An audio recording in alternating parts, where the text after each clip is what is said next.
Losing a pet is like losing a piece of your heart. If you're struggling with grief, you're not alone. At mydogdied.com, we understand the pain and are here to support you. Visit us today and find comfort, guidance, and a community that cares. We received a letter from someone who has lost their pet and have allowed us to share their story so that it will help other listeners deal with the loss of their pet. Remember, if you like this video, please support us with a like, subscribe, and share. Hello, everyone. There are letters I received that sit heavy in my heart, and this one from Matthew in Moss Landing, California, is one of them. Dear Don, my name is Matthew. I'm 69, retired, and living the quiet life here in Moss Landing. I lost my best friend Bentley just 3 weeks ago. He was an 11-year-old Great Dane, big, clumsy, stubborn, and the most loyal soul I've ever known. Bentley didn't die from old age or illness. He got into something he shouldn't have.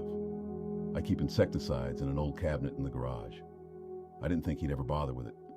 But one afternoon, I must have left the door ajar while grabbing some firewood. He wandered in later, nosing around like he always did.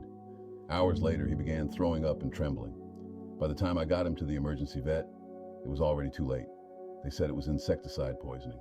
I held him as he passed, his huge head in my lap, my shirt soaked with tears. Bentley was more than a dog. He was my shadow. Every morning, he'd follow me from the bedroom to the kitchen, from the kitchen to the porch. If I stepped outside without him, even for a minute, he'd whine like a baby at the door. His whimper wasn't just a sound. It was his way of saying, "Don't leave me, Dad." He'd sit by the window watching until I came home, and then he'd lean into me like he hadn't seen me in days. When my wife passed 4 years ago, it was Bentley who pulled me out of the dark. He'd nudge me with his big nose every time I started to drift too far into my own sorrow. He didn't bark much, but he made his presence known, with those soulful eyes, with that warm head resting on my knee. When I cried, he'd whine softly, almost like he was crying too. He gave me purpose. He gave me company when I was ready to give up on having any. I found mydogdied.com when I was searching for a place to talk about Bentley. I didn't want to post on social media. It didn't feel right. But your site, it was like walking into a quiet room where I could breathe, where I could say his name without having to explain why I was still crying. I read letters from other dog parents, people like me who needed to say goodbye in their own way. I realized I wasn't alone. I'm still not sure how to walk through this house without looking for him. I still hear the echo of his paws on the hardwood, but I know I gave him a good life. I just wish I could have saved him from that one moment. I wish I could have told him, "I'm sorry," one more time. Matthew's words bring a stillness to the room. I can feel the weight of his grief in each sentence. So many of us know that kind of devastation, that helplessness, when a simple accident changes everything. That image, this gentle giant of a dog, so emotionally expressive, is etched in my mind now. It's always incredible how dogs, no matter their size, have such tender, vulnerable hearts. Matthew, I want you to know something that may not feel true yet, but I believe it with every part of me. The depth of your grief is a mirror of the depth of your love, and what a beautiful, enduring love that was and still is.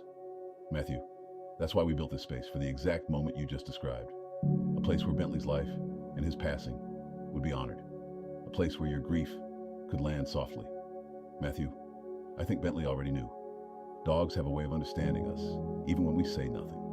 And I imagine that in those final minutes, with your arms around him, Bentley felt only one thing: love. Not poison, not pain, just love. Working with us, Matthew learned to forgive himself and is at peace now. To all of you listening or reading today, hug your dogs a little tighter. Keep the cabinet doors locked. And remember, when you're feeling lost in grief, you're not alone. You're here with us, and so is Bentley. Godspeed, big guy. You were deeply loved. Don. Your love for your pet never fades, and neither should your support. If you're grieving, don't go through it alone. Visit mydogdied.com or call us at 85-5925-2658 and connect with those who truly understand. Healing starts here. Remember, if you like this video, please support us with a like, subscribe, and share. If you have a story that you would like to tell us, your dog stories at mydogdied.com at gmail.com.